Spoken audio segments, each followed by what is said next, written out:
You're listening to the Telltale Channel. If you like what I do and you want to see me continue to do it, don't forget to check out my Patreon.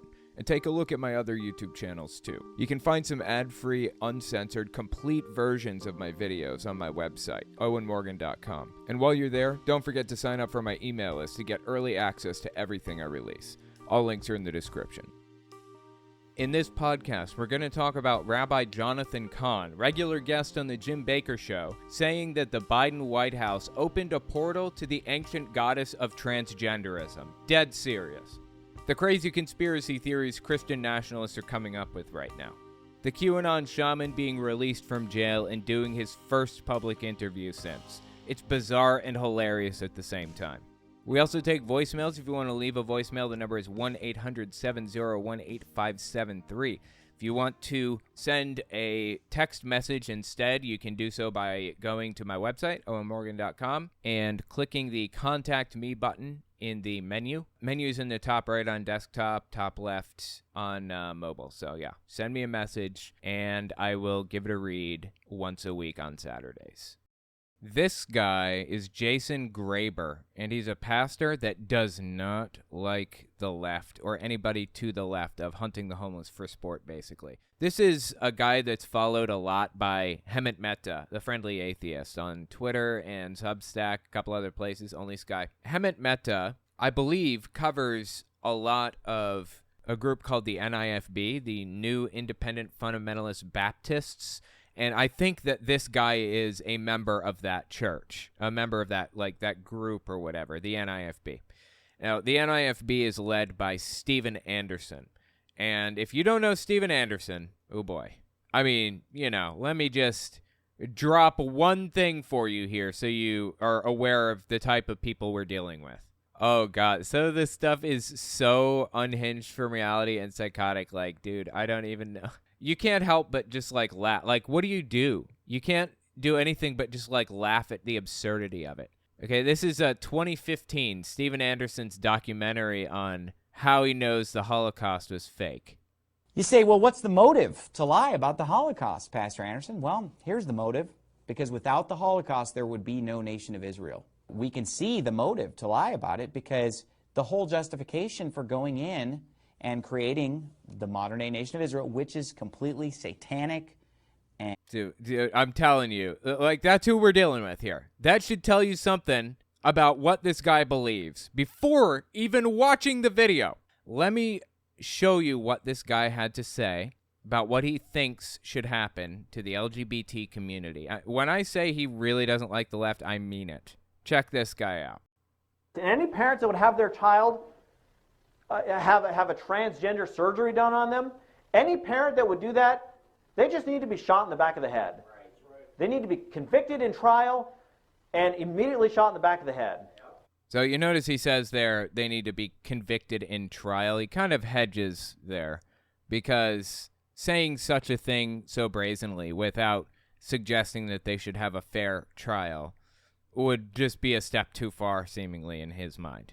What's wrong with this dude? What is going through this guy's head that he would view the world this way? What's going through his mind that he thinks that this is like the way that the world should operate? For the record, the number of trans children that get surgeries is extremely low. And the number of trans children that get surgeries that are like under the age of, like, I don't know, 15 is basically zero, statistically zero, I believe. The only people that are getting any kind of surgeries are 15 and up at the absolute earliest. Like, no earlier than 15 years old. Simply no way. Statistically, I think the number is like in the low thousands, like 2,000 people in the past 5 years or something like that, out of 330 million. It is an absurdly low number. And by the way, you can't just go get surgery if you're trans. You have to go through this whole big process of talking to doctors and working with them and discussing this with therapists and living your life as a trans person for a long period of time. I think it's like, a year or 2 years or something before you can even qualify for the surgery. And why would a prepubescent girl even need like a mastectomy in the first place? They don't have breasts to be removed. You know, a lot of the beliefs that these people hold take like 3 seconds to poke holes in them. It's so simple and straightforward to poke holes because their beliefs are based on nonsense. Their beliefs are based on garbage, on false premises, things that are not true. And his outrage has reached a fever pitch. He is ready to go all the way. He's ready for the death penalty for something that really isn't even happening. The fact that he even said such a thing should be disturbing to everybody. Anyway, as a member of the NIFB, this is like a standard position. This isn't surprising at all. This clip went viral because people aren't really paying close attention. This stuff's been happening for like years and years and years. You know, a few years ago, there was something called the Make America Straight Again Conference, MASA. They held a big, like a convention at a church. The NIFB did. They all got together, I think it was in Florida maybe, and they preached about hating the LGBT community, just like this. It was called the Pumpkin Saga. It was a big saga in the atheist community at the time, where all atheist YouTubers basically got together and talked about it all at the same time, all the same subject. And it was big. It actually started all the way back in 2019, June 2019. I think that's when it happened. Because this guy, another member of the NIFB, just like, you know, Steven Anderson and our buddy that we were just listening to, this guy said something very similar. We know there have always been homos. We know they have always been around. We've read the book of Genesis, okay? Nobody's saying they're never around, but there was a time when society, when our country saw them for what they were and they put them in their place 6 feet under. And unfortunately, we have forgotten that in our country. So this isn't new by any stretch of the imagination. It's just the first time that some people are like catching on to this and noticing that this is going on, and it's been going on for like ever. Anyway, let's keep listening to this dude and see what else he has to say. If you're affiliated with the trans community, I guess if you're the parent of a trans person, you should receive the death penalty, basically, right? Is a polite way of saying it. Convicted in trial and immediately shot in the back of the head, okay? And then we can string them up above a bridge. And so that the public can see the consequences of that kind of wickedness. And so there should be no excuse to not put these people to death. No excuse whatsoever. And go ahead. Okay, well, it's not really happening. Statistically, the number is nearly 0 that this is happening. And it's not children that it's happening to. You could say minors maybe, I guess, people under the age of 18. But that's a pretty big stretch. There are plenty of people that are 15, 16, 17, and even 18 who are making life choices for themselves that they're very sure about. You know that people know that they're gay by the age of like 5 something? I knew that I was straight by the age of like 5. When I got to elementary school, I was interested in the girls, not the boys. You know, that happens pretty early in life for a lot of people. Now, should you receive a surgery 11? Probably not. No, I would say that's probably a bad idea. But interestingly enough, this is exactly how the KKK used to do this back in the day. This same exact thing. This is how the far right has always dragged moderates over to their side.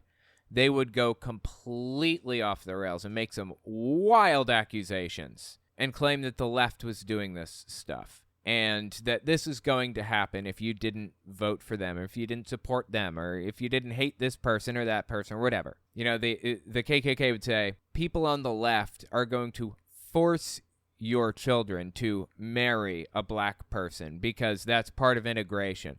Not just, it's going to start with the schools. You know, they're going to force your child to go to school, but that's just where it starts. Going to school with a black person. They're going to force you to marry one. You're not going to be allowed to marry a white person if you want to.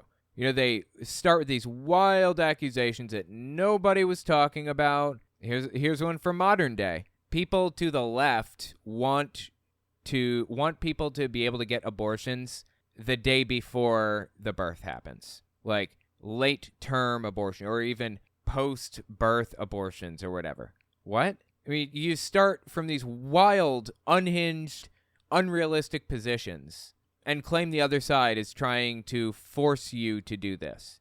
That's the standard cookie-cutter tactic of the right since time immemorial. And this guy, as a member of the NIFB, as one of Steven Anderson's little, minions or whatever you'd call them, is feeding right into it, is pushing it, is furthering this false narrative and coming up with consequences that he believes fit a crime that simply is not happening, that is basically non-existent. Whatsoever.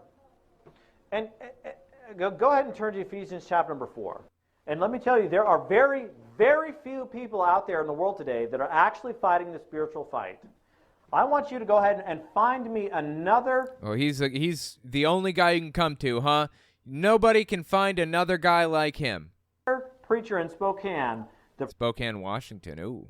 Another preacher in Spokane that preached a message where they said that these child molesters, that these child butchers, that these all the LGBTQ people that desire strange flesh, that they should all be put to death in a public execution by the government. Find me the preacher that says that. So that's his position, right? I want to see him. And that's where he stands. That's what he wants. That's what he's interested in. Does it get any more clear than that? Do we need any more information than that? We know exactly where this guy stands. He started from a false premise that the left wants to force you to marry black people. Force your children to marry black people. That the left wants to have an abortion the day before the pregnancy is over, the day before birth. The left wants to engage in that stuff. The left wants to, give children at the age of 6 trans-affirming surgeries. This is how the right has always pulled over moderates to their side. They say something absolutely unhinged, and now you're left on the back foot trying to defend it. You're left trying to point out that marrying a black person wouldn't be wrong. Like, why do you care? Why is it a big deal that your kid might marry a black person? Or you're forced to disavow it and say, no, I don't believe that marrying a black person would be good. Or I don't believe that, forcing somebody to marry a black person would be good. So you're basically forced to take one of two sides, either the extreme left or the extreme right. That's the goal behind the strategy. And again, the strategy's been in existence since the very beginning, like since the early days. The KKK used this all the time. This is a super common technique, and the dude just fed right into it. Just disgusting. I got a voicemail about it. I want to give this a listen, see what the caller had to say about this. Check this out. Hey, Owen, this is Jacob. I'm from Spokane, and there's this video going viral of Jason Graber, this hate preacher that's here in my city. That's the one we just watched, Spokane. Talking about executing trans parents of trans children, and doing public executions. Yeah, I mean, I've read about this stuff online. I hear videos, but it hits a little bit different when it's in your own city, and this guy's talking about this. So I don't know if you saw this, but if you're interested in it, in covering it, I mean, you could. I mean, there's so much of this stuff out there, but yeah, thanks, Owen. Yeah, I appreciate the phone call. There is a lot of it out there, as a matter of fact. This came from Hemant Mehta. I believe it was shouted out by Brian Tyler Cohen or something like that. And that's kind of it. Then it got lift off. It hit Newsweek and NBC, I think, maybe, and a bunch of others. Again, Hemant Mehta's been covering these guys for ever. He's been talking about the stuff in these sermons for years. I don't cover them very often because, God, the act of censoring some of the stuff that they say is oh my God. And listening to some of it is terrible. I would rather laugh at people acting like fools more than anything. I'm just glad that we have people like Hemant Mehta that cover this stuff day in and day out, So anyways, yeah, it's rough. It's rough to know that there are people like this in your city. talking about this stuff. Disturbing. But for what it's worth, if it does make you feel any better, we vastly outnumber them. I mean, people like Jason Graber make up a very small segment of the population. Even people who, want trans people to go away or leave society or whatever, very small segment of the population. They're just obnoxiously loud is all. So you've got maybe 20% of the population is obnoxious and insistent that we eradicate transgenderism from society, as Michael Knowles said. These people are voting. The important part is to remember that. They're voting. People like Jason Graber are voting. We outnumber them. There's no reason they should ever win another election when they have ideas like that, ever. You know what turns the tides in elections? People being motivated to get out there and vote. That's really what it is. It's not like convincing a Republican to start voting Democrat. That's not what changes positions or changes tides or moves elections. The thing that really changes results in elections is getting people out there to vote. That's why advertising and campaigning is so important, and why fear-mongering on the Republican side works so well. Selling fear to people is a quick and easy way to get them to do whatever you say. I try not to sell fear, but I try to expose what people are doing, and I try to laugh about it. If you can't laugh, then you'll cry. Now, this guy is just straight up nutcase. I'm just saying it's important that we vote. I'm just saying it's important that we don't allow people like this guy to hold public office. And again, if you want more examples of people like this is not uncommon. This is something that you see on a regular basis. This isn't like how they view trans people, just this rampant problem in society, when in reality, trans people make up such a small portion of the population. In all seriousness, this guy makes up a small portion of the population too, a very small subset of the population. But we can never give up the right that we have to vote. We can't give up on that. We must use our abilities to vote to prevent people like this, people who support ideas that he endorses. We have to prevent them from getting into positions of authority in the United States. That's just how I feel about it. Let me know what you think in the comments. So get an email from one Slack apologist. Okay, let's give this a read and see what it has to say. I think it's kind of a what would you call it, an aggressive email. Yep, that's a shame that this guy asked for duck pics. Waterfowl pictures of ducks. Pictures of eggplants and ducks and things. May justice do what it does. Yeah, that was a reference to a video that I did not long ago on Ali Alexander. He's the Stop This Steal organizer, the guy that organized the January 6th rally originally. And he was found out for soliciting pictures of waterfowl, ducks, for example, from teenage boys, young teenage boys. I'm talking 15. 16, 17, 18 years old. Oops. All this talk about protecting the children and, oh my God, the children. And you've got prominent members of the Trump movement out here doing stuff like that. Anyway, so this guy, this emailer says, yeah, get rid of him, okay? May justice do what it does. Has he actually received any? Did he abuse anyone? I know that really doesn't matter in terms of the law, but can I use whataboutism here? How come you don't talk about the abuse of kids going on with the left? TBH, it's a fair case to say that there is no more left and right, just assholes. I agree that every demographic of people, every group of people deals with predators. Every single group, no matter what it is, Catholic Church, Jehovah's Witnesses, whoever, atheists, everybody, they all deal with predators of some variety, right? How do you deal with that problem when it's presented to you is the real question. Do you report it? Do you turn them in? Do you fight against this?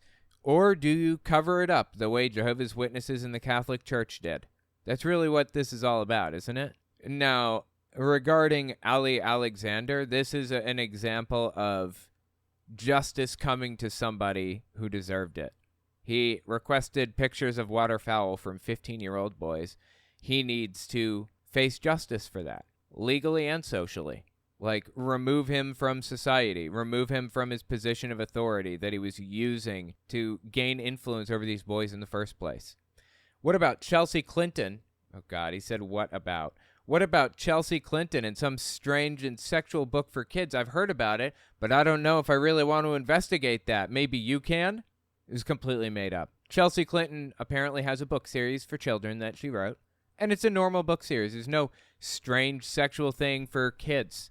It's just fabricated nonsense on the right. And whoever wrote this email, slack apologist, fell for it. You fell for it, bro. Come back to reality with the rest of us. It was fake. Wouldn't that be way more concerning than one guy asking for pictures of waterfowl? This book goes into many schools. He didn't. The book, Chelsea Clinton's book, doesn't go into many schools. And it doesn't have anything to do with, like, strange sexual anything. What are you talking about? Again, this is like a fabricated problem that doesn't exist anywhere but in their heads. That's it. By the way, it's pretty obvious that Chelsea Clinton's real father is not Bill, but Webb Hubble, but who cares? Yeah, that's just a conspiracy theory. There's no evidence to back that up. I looked this up specifically. No reason to believe that. So much creepy stuff being pushed by both sides, or did I miss a memo? Question mark? No, there isn't creepy stuff being pushed by both sides. There's no both sides about this. Like, this Chelsea Clinton's book thing's completely made up. What about Anthony Weiner? Oh, no, we're getting into QAnon claims here. He got off lightly. And how is it that his wife, Huma Abedin, has a mother who writes about FGM, or I guess genital mutilation, of kids? That was noted in a film on YouTube by Anonymous. I can't find the video. Maybe you can. Maybe it was deleted. Who cares? Like, all of this is completely made up. All of it. Anthony Weiner and Huma Abedin are fundamental to the QAnon belief system because there's this whole claim about him. Well, he did actually do exactly what Ali Alexander did. He solicited pictures and sent pictures. I don't think Ali Alexander sent any, but Anthony Weiner sent pictures of waterfowl, if you will, to children. I mean, to, I think 14, 15-year-olds, maybe, children. So, yeah, not great. Should go to jail for that, and he did.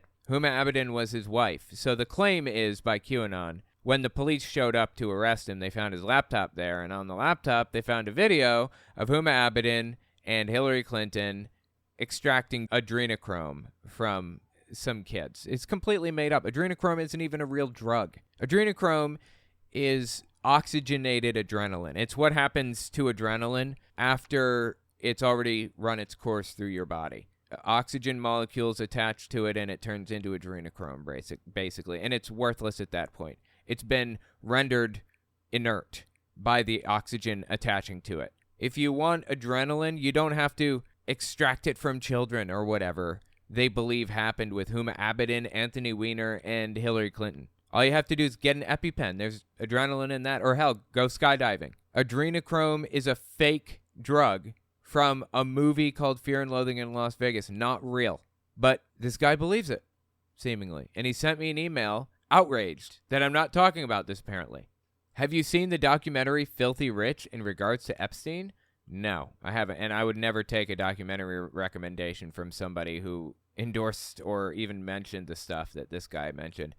If you haven't, well, you may want to, considering it proves the FBI knew about Egg Duck for about 15 years and did nothing. Okay, I don't know what he's talking about, Egg Duck or whatever, but Epstein? Is he talking about Epstein? Yeah, I don't know about anything being proven or whatever. That sounds like strong language. I don't think the FBI knew about this or that or whatever, and they just didn't pursue it. Who knows? But I'm not here to defend Epstein. I think he was a scumbag. I'm not sure why. I mean, this is a QAnon position. People on the left supposedly support Epstein. No, they don't. I don't support Epstein. I'm not here to defend him. I'm here to keep people grounded in reality.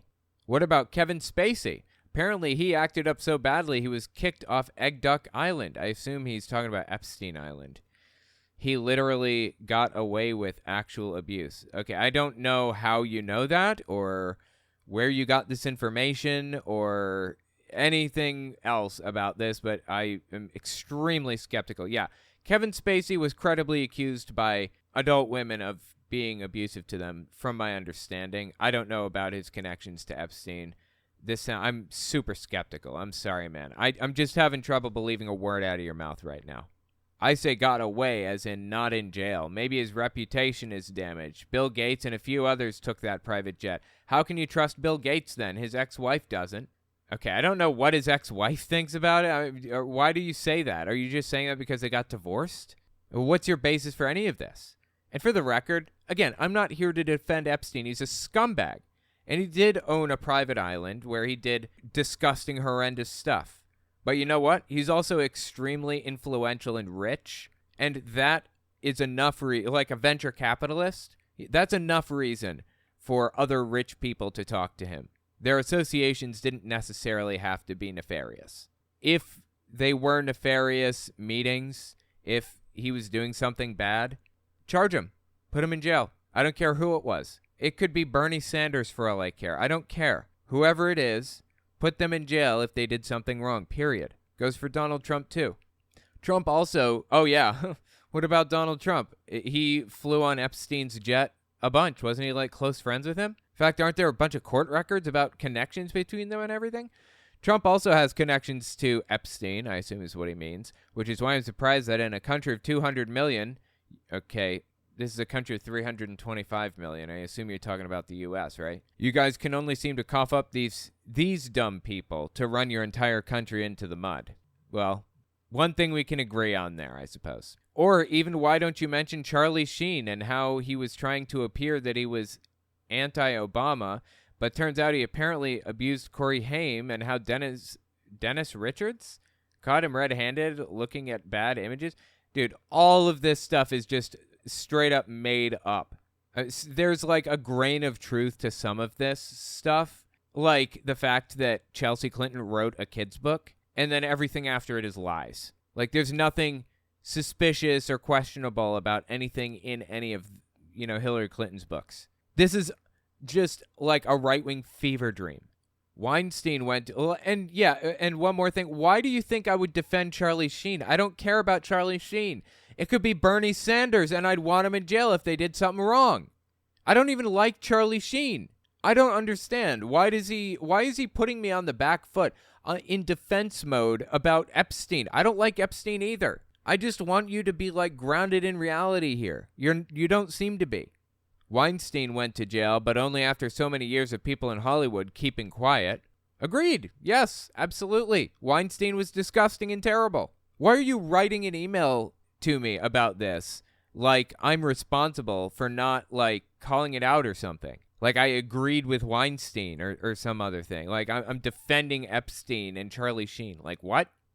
Pizzagate erupted a few years ago, and there was some truth to it. No, there wasn't. There's zero truth to Pizzagate, okay? Like, where is this guy's head?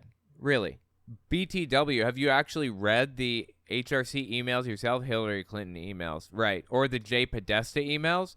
Yeah, so this is a reference to a big thing back in 2016 during the election. Donald Trump said, Russia, if you're listening, I'd really appreciate it if you released Hillary Clinton's emails. Because she hosted emails on her own private email server, basically. And within a short time, sure enough, Hillary Clinton's emails were leaked. And John Podesta, her campaign manager's emails, were leaked to the public. Through a spear phishing attack, they hacked into all their stuff and leaked everything. And they found references to them meeting at Comet Ping Pong and Pizza Parlor to discuss, I don't know, campaign-related things, and they talked about getting a slice of pizza, and QAnon took it and ran with it and claimed that it was like all kinds of crazy unhinged stuff. Like, well, it wasn't QAnon yet. This is the precursor to QAnon. QAnon didn't exist yet, but the QAnon types latched onto it and ran with it and claimed all kinds of crazy stuff about what was in those emails. There are references to having lunch with Abramovic, who practices spirit cooking. Right. Another QAnon conspiracy theory. Spirit cooking was like an art project that this person did like decades ago. She was just like drawing on a wall and being weird. There's no conspiracy to be had here. This is all QAnon fever dreams. Why any senator or politician who knows the U.S. is mainly Christian would even want to meet a witch, lol, but okay. And how did that turn out? ? I have no idea what you're talking about. I have lost the plot at this point. I'm sorry. Podesta emails reference some kind of pool time with kids as entertainment. Okay, well, there's a pool near where I live, and, I've taken my kid to the pool. What does that have to do with anything? Why is that a conspiracy? Can't people eat pizza and swim in a pool without it being some conspiracy? And some other thing with a napkin map and a whole bunch of creepy art. Yeah, there was weird, creepy art. That spear cooking thing. She was an artist. That Abramovic person or whatever, she's an artist. And she did edgy, weird art where she draws on the walls with blood and stuff. That's weird. That's not I don't know what you want from me. Yes, it's weird. I'm not here to defend any of this stuff. It doesn't mean that there was some conspiracy to take advantage of children or something. The left has a problem. If I can even say left, made up sides crap. Also, you may want to either debate/talk to Ryan Dawson. He does research into both sides. There's no both sides about this, okay? I have no idea. Yeah, don't click any links. Don't go to any places. In fact, I'm going to censor some of this. Oh, I'm sorry. I meant to say, there is no both sides about this. The right now has gone completely off the rails. There is no equivalent to what the right is doing right now in the United States. No equivalent. None. Okay, they are unhinged from reality. Just this email alone is evidence of that. You're talking about some dude going to the pool with his kids, and you're claiming it's some conspiracy to abuse people. What is wrong with you? Are you trying to put me on the back foot to defend Jeffrey Epstein? Why? I don't like Epstein either. He's terrible. This is insane. Do I expect you to even care about what I write? Nah, atheists don't like to venture into things that actually matter. I.e., Aaron Ra likes to ramble on about what he believes, but has little or no idea about Bohemian Grove or Julian Assange. As he stated in an email, I was surprised, but not really. Yeah, this is all just conspiracy garbage, all of it. Aaron Ra has a specified interest in what he does and talks about. Why do you care if he likes talking about evolution and stuff and taxonomy? Why do you care? Why is that a big deal to you? People have areas of interest. Is that okay? Does everybody have to have your area of interest? Where you think that Hillary Clinton is ripping faces off of people and stuff? Is claimed in the Podesta emails, or no, I'm sorry, that was the Anthony Weiner laptop, not the Podesta. My mistake. I got it mixed up there. You live in a fantasy land, bro. Please come back to reality with us, please. Why don't you atheists work together to banish Scientology either? You guys claim that these other religions are bad, etc., but hardly ever take on the S. I assume that means Scientology. Scientology's bad. I talk about it. Not very often. Fair enough. Evangelical extremist Christianity is a far bigger problem to address in the United States right now. Scientology is sick and bad. Bad. But evangelicals are off the rails at the moment and need to be reined in through criticism desperately. A recent movement that has already done a lot of damage, but you seem to not give two craps? Okay. Well, I certainly do care about Scientology. I've talked about it plenty of times. It's bad, but your brand of extremism is really the problem right now. Why would they? They don't attack their own. Yes, I don't know. Debunk what you want. I don't care. Good day, sir. Is he saying I'm a Scientologist? Dude lives in a fantasy. This is absolutely unglued from reality. What do I do with this? Please, come back to reality with the rest of us. I am begging you. I don't know. I thought it was kind of an interesting email. It was fascinating to look through and get an idea of where some people on the right's head is at. This is obviously a QAnoner, right? And weirdly, it doesn't even seem to be from the U.S. How do you become a QAnoner and not from the U.S.? That just blows me away. Fascinating, though, to see somebody give real conspiracies that they really do seem to believe. Just crazy. Let me know what you think about it in the comments. Philosopher King Gaming. Hi, found out Jesse Lee Peterson is a flat earther. Oh, yeah. Yeah, definitely. I heard about that. There are actually a lot of flat earthers coming out of the woodwork.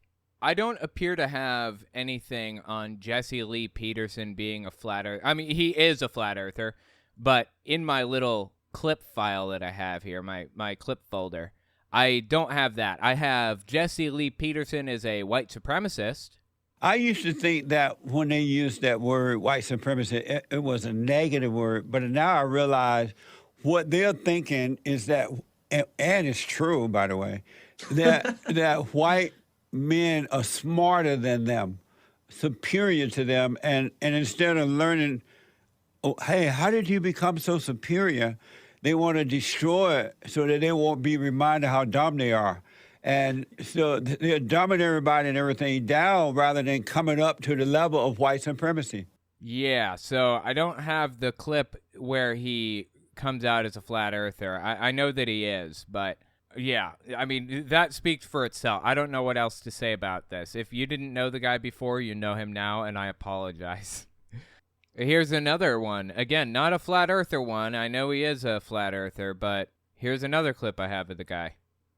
And the country is getting worse because we've turned it over to the intellectuals. And they have no insight, no idea. It's just a mess. Everything they do is wrong because they cannot see what they're doing. This is why I'm telling you over and over and over again, save your money. It's the waste of time to go to a university. It's only build the ego. It makes you think. Wow, dude. So, yeah, that's Jesse Lee Peterson. Honestly, not surprised in the least bit to find out that that guy is a flat earther. Like, not even a little bit. In fact, I would be surprised to find out that he wasn't a flat earther at this point. Like, that guy is terrible in every way and absolutely unhinged from reality. Seriously.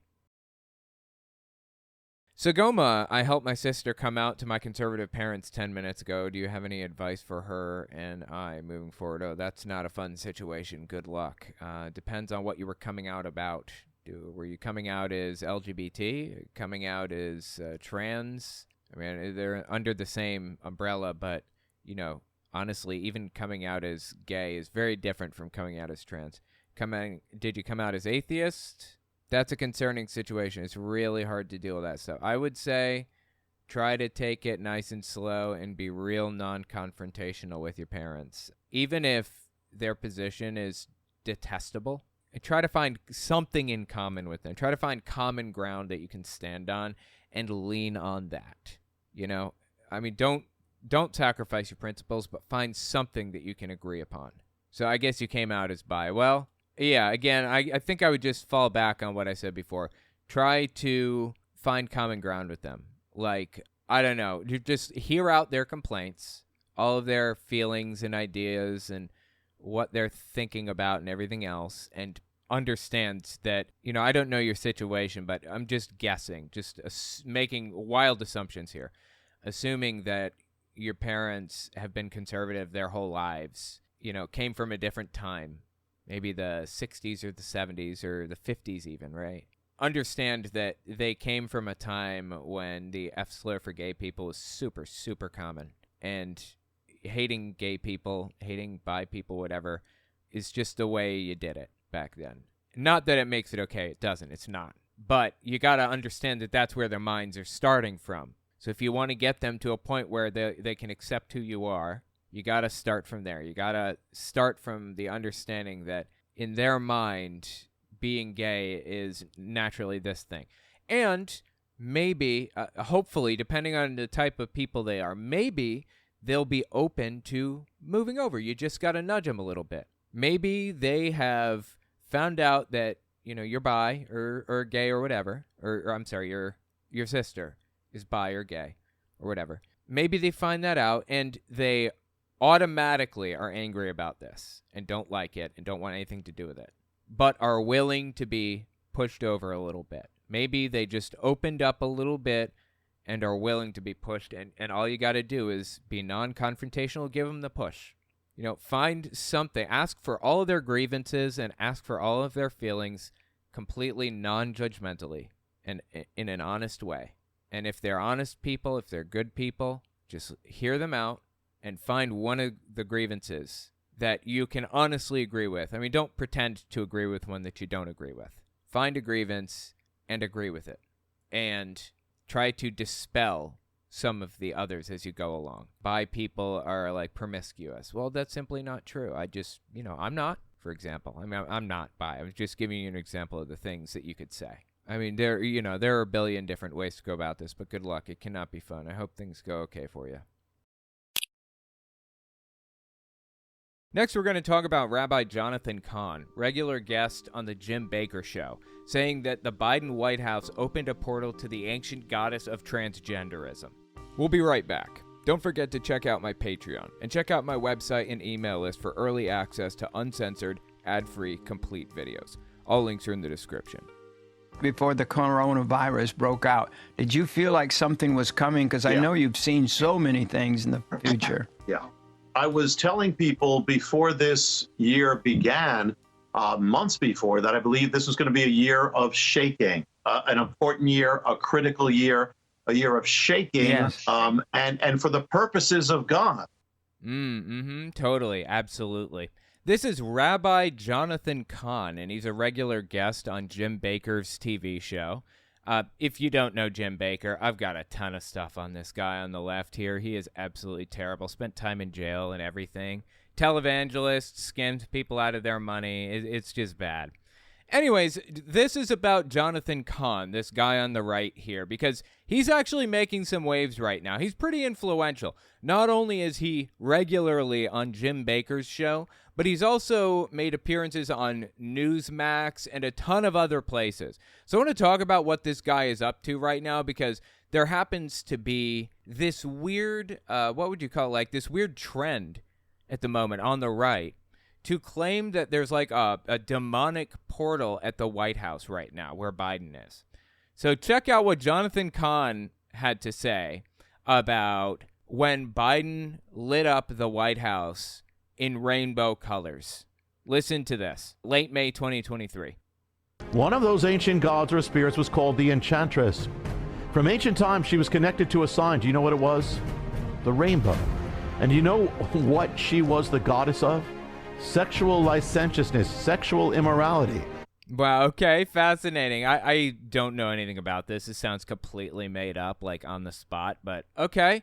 You know what? Let's run with it. Weird that he's saying that the rainbow is suddenly like a symbol of ancient goddesses that are evil or whatever, right? I thought the rainbow was like God's symbol to the world, that he was never gonna, whatever, destroy the world by flood or whatever, right? What happened to that? I mean, this guy is Jewish, but he does believe that Genesis is a real story, right? Don't most Jewish people have the book of Genesis or the origin story as like part of their holy scripture? Even if they don't believe it, at the very least, don't they accept like what's in it about the rainbow and all that stuff? Super weird that this guy's suddenly demonizing the rainbow. Okay, so this like goddess is apparently the goddess of immorality. All right, sounds right up my alley. Go on. Her ancient hymns declare that she has the power to turn a man into a woman and a woman into a man. Okay, did he ever even give us a name for this supposed ancient goddess? Is this real, or is he just completely making this up? Seriously. He's telling me that there's an ancient goddess of transgenderism? Really? Power to turn a man into a woman and a woman into a man. She's the goddess that bends sexuality, blurs, merges gender. Wow, I find it super fascinating that it's only in very recent years that the rainbow has been associated with the LGBT movement. But according to this guy right here, apparently, all the way back in what, how long, 4,000 years ago, supposedly, the rainbow was associated with the LGBT movement all the way back then. Knock me over with a feather, right? Fascinating. She breaks the line. She breaks the distinction between man and woman, male and female, boy and girl. It is this spirit which is now taking possession of our culture. And on the day that you redefine marriage, you place her sign on the nation's highest house, the White House, the sign of the goddess. You were, in effect, placing the nation into her hands. Okay, so I guess Biden, like, lit up the White House on the day that marriage something or some kind of a marriage equality or something or other was decided by the Supreme Court or passed by the legislature or something. I don't even know. So he lights it up in, in honor of the LGBT community. And this guy believes that it opened a demonic portal to some ancient goddess that has now taken authority over the White House. Really? Remember, this dude is like on Jim Baker and Newsmax and stuff, okay? This is not a nobody. Love the inspiring music in the background, though. Highest house, the White House, the sign of the goddess. You were in effect placing the nation into her hands, her ownership, her possession, a demonic possession. You call yourself a Christian, but you took the sacred sign of God, the sign he gave of mercy instead of judgment, and turned it against him on the White House. Wow, that's fascinating. So I guess he does accept that God gave the rainbow as a symbol of mercy. Like he's never going to use it to, he's never going to use the flood to destroy the earth again or whatever. That was the whole bit about the rainbow, right? Okay. So where did he get all this garbage about a goddess from? Judgment and turned it against him on the White House. Do you fear judgment, or what it is to invoke judgment on the nation you are supposed to lead? Wow, that's fascinating. Like, this dude is completely unhinged from reality. And now I'm starting to wonder, did he at any point ever even name the goddess? I'm just going to step back and listen to, like, the first, 15 seconds one more time. See if he mentions the goddess just once. One of those ancient gods or spirits was called the Enchantress. From ancient times, she was connected to a sign. Do you know what it was? Okay, so he just calls this goddess the Enchantress. The rainbow. And do you know what she was the goddess of? Okay, yeah, so I'm guessing he just made this up whole cloth right off the top of his head. Just out of curiosity, let me just Google the Enchantress Rainbow Ancient Goddess. Wow, everything is popping up routes back to this guy. How about that? Isn't that interesting? When you Google something and literally nothing comes up except from the single person that mentioned it, you can probably be pretty sure that they just made it up right off the top of their heads.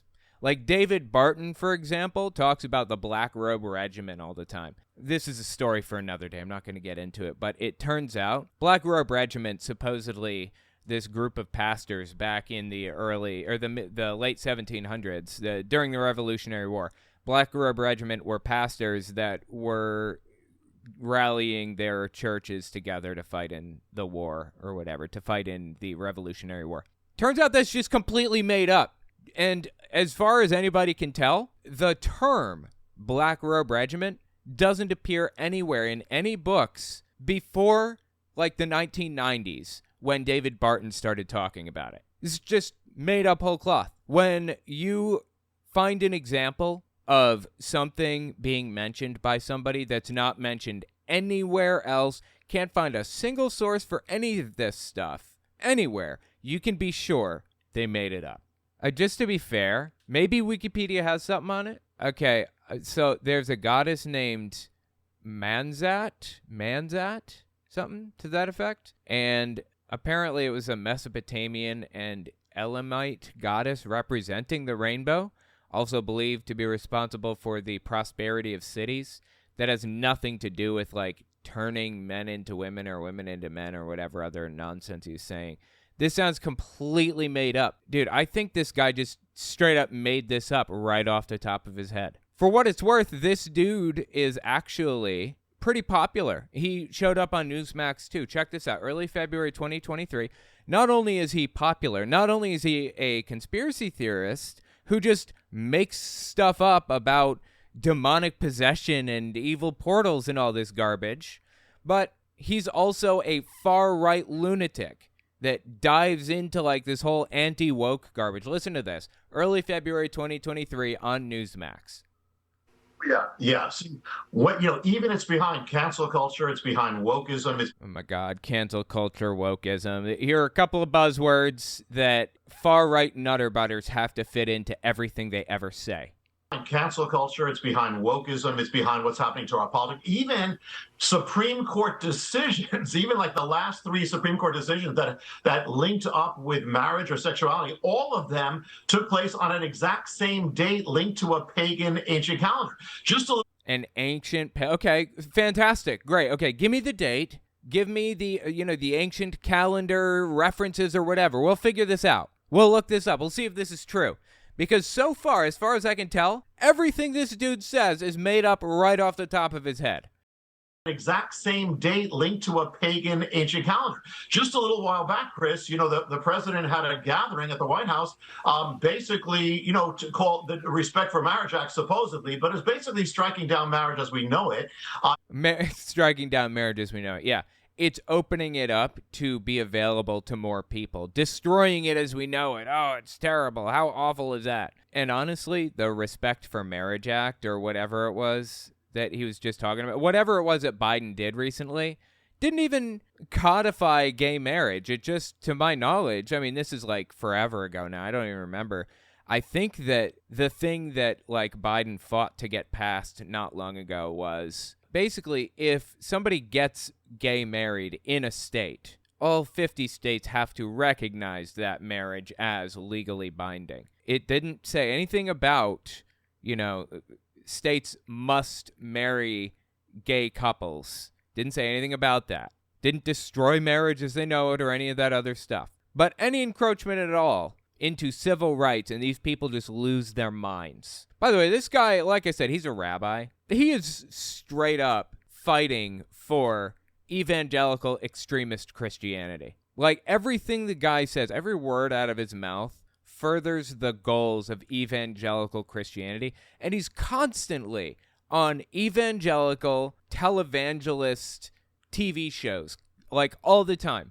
I mean, I have to wonder, like, does he feel like he sold out, his principles, his values for $1? Does he feel like that? I certainly would if I were in his shoes. So anyways, yeah, keep listening. Apparently Biden, sold out to the transgender something lobby, blah, blah, blah. Middle wokeism, right? Okay, go on. Basically striking down marriage as we know it, and he lit up the White House in the colors of the rainbow. Well, there is one of these gods. I speak about the Dark Trinity, and that was in ancient times. It's back. One of them is called the Transformer, and this is a. Wait, the Transformer. I thought the god he was talking about was the Enchantress, not the Transformer. Is this one of the three? We've got the Enchantress and the Transformer. Okay, go on. Is called the Transformer, and this is a god or a spirit from ancient times that actually said that it has the power. It's a she has the power to turn a man into a woman into man. Wait, is it the Transformer or the Enchantress? Which one? I don't understand. I thought these were like two different gods. What's happening here? Blend the lines of gender, blend the lines of male and female. Well, it's happening right now. She actually had an ancient priesthood that dressed up with men dressing up as women. This is what is being championed by the government right now. It's championed on our children. She actually... Totally. The government is right now championing ancient goddesses. Absolutely.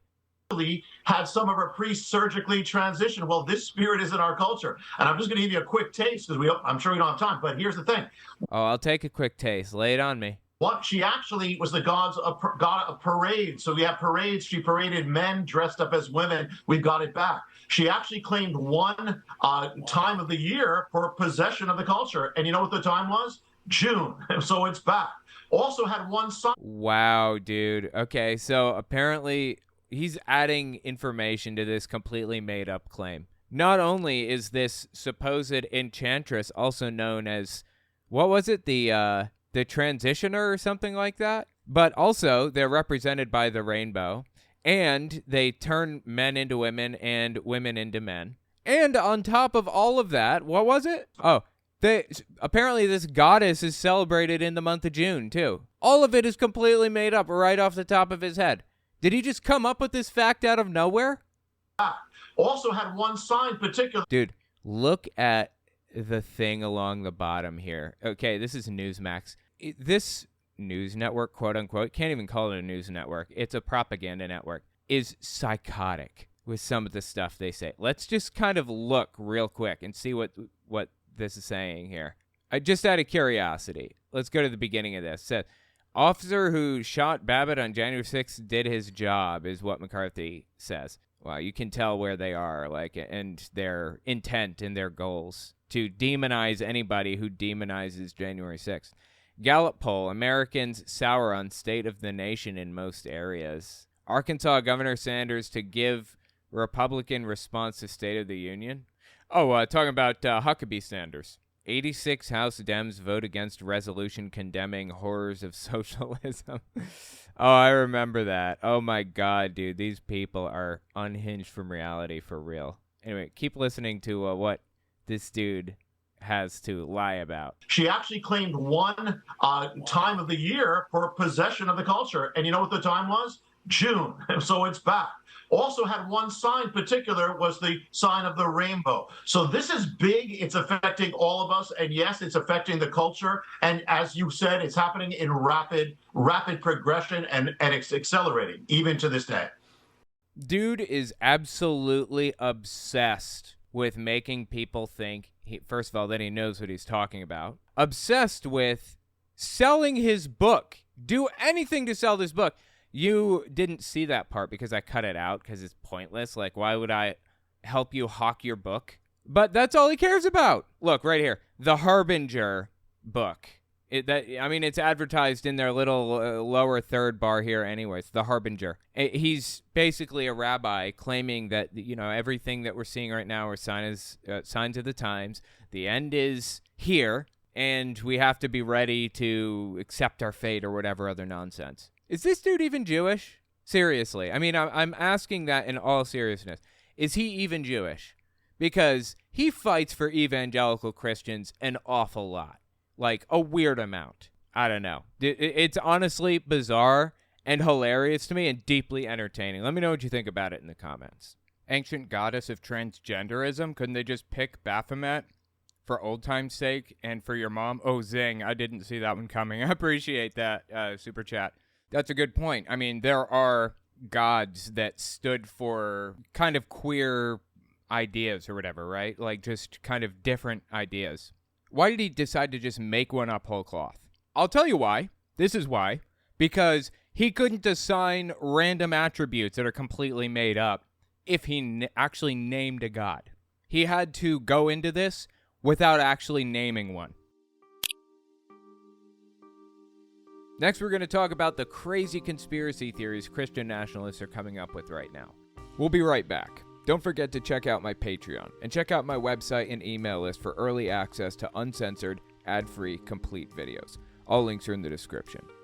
Dude, Flashpoint isn't the most popular subject or the most popular thing to talk about or whatever, but I am fascinated by it. It's one of my favorite things to talk about. Even though the audience isn't as receptive when I talk about these guys, I love talking about them because it's just so fascinating. And they're such a prime example of how propaganda works, honestly, when we look back on Hitler went for the youth. The enemy always goes for the youth. We must take up arms and go for our youth, arms of the truth and of godly principles. But okay, this is Gene Bailey. He is a televangelist, an extremist pastor, and apparently doesn't realize that he is the enemy. Like, he just self-defined himself as the enemy, right? He says, the enemy always goes after the youth. We must go after the youth. Seriously. He was talking to our old buddy here, Hank Kunneman. This is a pastor / televangelist, Hank Kunneman. He was talking to him about Hank's comic books, children's books that he makes, his comic book series that he produces. And this video, he's even doing a children's video for him now, fascinatingly. So anyways, I wanted to talk about Gene Bailey because he's had some fascinating stuff to say. Is that the right word? I don't know what the right word is, but disturbing, fascinating, and hilarious at the same time. Probably wraps up my channel in a nutshell. Check this out. Late May 2023. By the way, he's on Kenneth Copeland's network. This is Kenneth Copeland's thing. He's been on this TV show and owns this channel and everything. So listen to what Gene Bailey here, televangelist, had to say about the separation of church and state. Late May 2023. you see, we have the power, but the enemy does not want you to think you have the power. The left wants you to think you don't have the power. You say, oh, Gene, you're talking about religion and politics in the same talk. Yes, I am. Because you and I have been fed a lie for decades that says the church and state shouldn't be together. Well, yeah, there's that little pesky thing in the Constitution called the Establishment Clause. Literally the first sentence in the First Amendment of the Constitution, really. Establishment Clause basically says, Congress shall make no law regarding the establishment of religion or whatever. I don't even remember the full text of it, but the idea is church and state will stay separate from each other. The guy that wrote the Constitution originally was James Madison, and I think he was like the fourth president or something like that, right? Well, Thomas Jefferson assisted. He contributed to the framing of the Constitution and the ideological backbone of it, right? So Thomas Jefferson was what, the second or no, he was the third president? Is that what he was? Which president was Jefferson? John Adams was number 2. Wasn't John Adams a complete scumbag? I think he was. Yeah, Thomas Jefferson was number 3. Okay, so Thomas Jefferson is president, right? And he gets a letter from Danbury Baptist Church. And this is like a conglomeration of churches. This is like a little group of them all in this little area, right? And they were in Connecticut. And Danbury Baptist Church, the conglomeration or whatever, the little group says, there's a Calvinist denomination in control of the state of Connecticut right now. Like, they are the state church, and Connecticut is passing laws on their behalf. How is this okay? Isn't this like exactly what the First Amendment said? Congress shall make no law respecting an establishment of religion or prohibiting the free exercise thereof or abridging the freedom of speech or press or so on and so forth, right?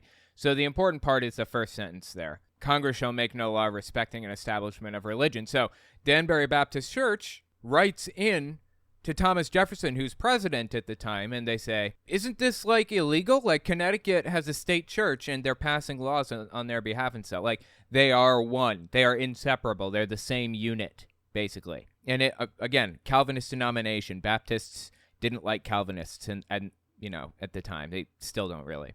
And Thomas Jefferson writes back, I mean, they were asking him, what did you mean when you put in Congress shall make no law? Like, what was the point of that? And Jefferson writes back, my point was to establish the separation between church and state. There shouldn't be any intermingling with these two entities. Church and state should stay completely separate because a lot of the people that came over to America from Britain came here because they were being religiously persecuted. They believed differently from what the state church in England believed, and they were being persecuted for that fact. So they very intentionally, when framing the Constitution, set up a whole system to prevent people from being forced to worship in any specific way, prevent the government from supporting any religion over any other religion or any other thing like that. With that context in mind, that's what Jefferson said to Danbury Baptist Church. That's where separation of church and state comes from. That's where the phrase comes from those letters that he wrote to Danbury Baptist. And that is what he meant. Now, with that context in mind, continue listening to Gene Bailey here, what he had to say. So he says we should have more church in state or whatever, right? Because you and I have been fed a lie for decades that says the church and state shouldn't be together. No. What Jefferson wrote was the state should not infect the church should infect the state. Fascinating that that's his viewpoint on this, right? Considering the fact that it's impossible to have one without the other. If a church infects a state, then necessarily a state is infecting every other church. You think if you allow, let's say Gene Bailey, you know, Trump cultist, takes control of the government and shoves his Christian beliefs down everybody's throats. I mean, I'm not talking Christian beliefs. I'm sorry. That's not even a fair representation. I mean evangelical, extremist QAnon beliefs is really what it is. Imagine he pushes that stuff on everybody around him, on it pushes it in schools and everywhere. How do you think that's going to feel to the Catholics or the Methodists or the Muslims? The fact is, if church infects state, then state infects church. That's how it works, necessarily. That's why Congress shall make no law establishing religion or the whatever, or prohibiting the free exercise thereof. That's why it also applies the other way around. Either church and state stay separate, or they don't. There is no, middle ground here. There is no one infects the other, but the other doesn't infect the one. That's nonsense. I mean, he's been pretty open about his position on what his goals are. Just listen to this. Mid-January 2023, he lays it on the line. He was advertising for this in-person event that he was holding, this Flashpoint event or whatever, and he was explaining to people what they could expect. Listen. Our events this year are different than what you went to last year, so that's why you need to come. There are 2 nights, Thursday night and Friday night. Friday during the day, you're going to have lots of training, and I hate that when I say training because that sounds really boring, and I can't stand boring. These are not boring things you're going to go to. You're going to learn, but it's going to be fun. You're going to enjoy it. A lot of stuff happening. You say, well, what kind of training is that? What kind of stuff? These flash talks, I'm calling them flash talks, okay? What you're going to learn from this flash, how to go back to your house, wherever you live, and learn how to flip your school board so that your kids, if they're going to public school, you can start taking over the school board. And you go, well, that sounds like we're trying to take over the world. Yes, we are. I fully admit that. That's exactly what we're doing. Kind of disturbing, right? Kind of disturbing to hear people describe things so brazenly and openly that way. Like he is ready to take over the world for Jesus at the end of a gun if need be. Like whatever it takes to, quote unquote, his word, infect the state with the church. And not just any church, but his church, his specific denomination. If you're a Christian, trust me, you should have a problem with this too. Believe me, you don't want to live in the world that Gene Bailey has in mind for Christians who are to the left of hunting the homeless for sport. Okay? You don't want to be there. I mean, this is by no means the first time the dude's gone completely off the rails. All right, listen to this. September 15th, 2022, he was talking about his goals and how he's going to get them fixed. And this is like the quintessential example of propaganda and how it works and how he uses his words in very specific ways to send a message without actually coming out and saying that message openly. So listen to how he starts his talk, and then listen to how he finishes it. Check this out. And ladies and gentlemen, if you didn't know it, you're in the middle of a war. And what we're dealing with on a daily basis are acts of war. I mean, FYI, the people in this audience, by and large, are veterans. I mean, they intentionally set out to target this demographic of people. Fascinatingly, a poll released not too long ago that said that veterans, people who were previously in the military, are not predisposed as a demographic to right-wing extremism. They are not more likely as a group of people to be right-wing extremists.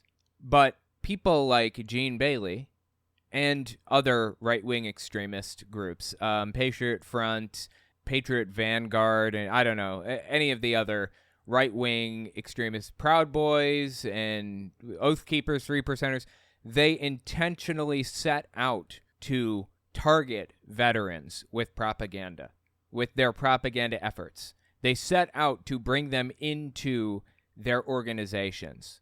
Why? I think it's pretty obvious why. I mean, Gene Bailey said it at the very beginning. We are in a war, quote unquote, right? And that term has a very different meaning to the group of people to whom he's speaking right now. Keep listening. But let me say right here, I'm not talking about going and getting your AR and go down and take care of business. So he had to qualify what he's about to say with that. But think about what he says next. He basically is saying that's exactly what you're supposed to be doing in a minute. He just wanted to qualify it at the beginning of the talk. Keep listening. Not what I'm talking about.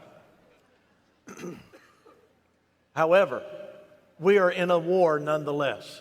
But let me bring it home really easily to you right now. You see, there's a Goliath in your life. And if there's a David on the inside of you, you're not looking at how big Goliath is. Okay, you remember the story of David and Goliath? I'm sure most of you do if you went to church when you were little. Hell, I'm sure this is a story told in Judaism too, and probably in Muslim circles, right? Because they share the same origin stories. David and Goliath, guy took out another guy, just killed him. Like, that's the end of the story for Goliath. There was a battle, and in the end, David, murdered somebody. You're not looking at how big Goliath is or how many people he destroyed. What you're seeing is what David said. What do I get if I kill him? I mean, that's pretty on the nose, right? Is it obvious to anybody else now why this guy qualified this talk at the very beginning with, I'm not saying you should go get your AR and take care of business? I mean, it should be pretty clear now, right? That is exactly what he was saying. But he wanted to openly and upfront say, this isn't what I'm saying, and then say it. That's how this works. That's how propaganda works. That's how stochastic terrorism works. If you've never heard that term before, stochastic terrorism is when somebody demonizes something, an idea or a person or a group or whatever, and demonizes them and demonizes them and demonizes them until some lone nut who listens to them in their audience does something about it, gets their AR and takes care of business the way he's describing right now. That is what stochastic terrorism is. And probably the perfect example of this is when Bill O'Reilly talked about Dr. Tiller, an abortion doctor, right? Dude was demonized by Bill O'Reilly, who, by the way, was the top Fox host for years. He's demonized by Bill O'Reilly for decades. You know, he'd talk about him constantly. He'd call him Tiller the baby killer. Until one day, Dr. Tiller was at his church. Service ends. Dr. Tiller walks out of the service, and it was over. Just like that. Somebody was waiting for him in the parking lot. That's stochastic terrorism. And that's what Gene Bailey is encouraging right now. He wanted to come out in the opener and say, this is not what I stand for, so that he could then basically say, this is what I stand for. Anyway, keep listening here. Destroy. What you're seeing is what David said. What do I get if I kill him? Now I mean, it's pretty on the nose, right? It doesn't get clearer than that. Now tell me again what I get if I take this guy out. That's bold Mike Lindell type of confidence. I'm looking for... Wow, dude. Look at the thing on the background there. It says, if God put a Goliath in your life, he must believe there's a David inside you. If there's somebody that you don't like, that you think is doing something they shouldn't be doing, then it means that God believes in you, believes in your ability to do something psychotic with your iron rod, a.k.a. your gun, right? Your AR, as he said. Unhinged stuff, dude. I'm looking for some warriors. The army may be looking for a few good men, but I'm looking for a few warriors in the room.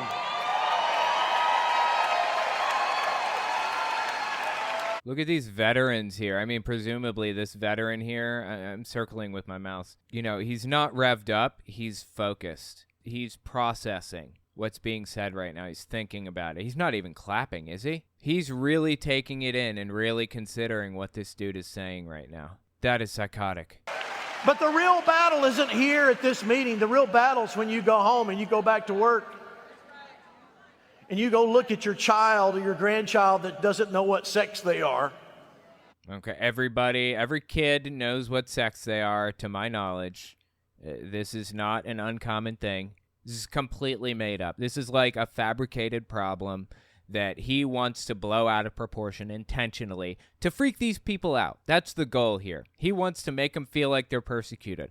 Like, oh my God, my grandchild doesn't know what sex they are. Nobody has ever contested any of this. This is nonsense, all of it.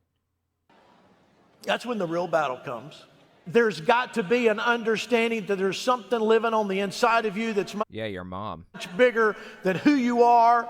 God, sorry, I jumped the gun. I was premature on that. I could have waited and had an even better your mom joke there. Okay, let's keep listening. That there's something living on the inside of you that's much bigger than who you are on your own. That gives you that David kind of boldness that says, what do I get, God, if I take this guy out? Seriously, does it get clearer than this? This is stochastic terrorism.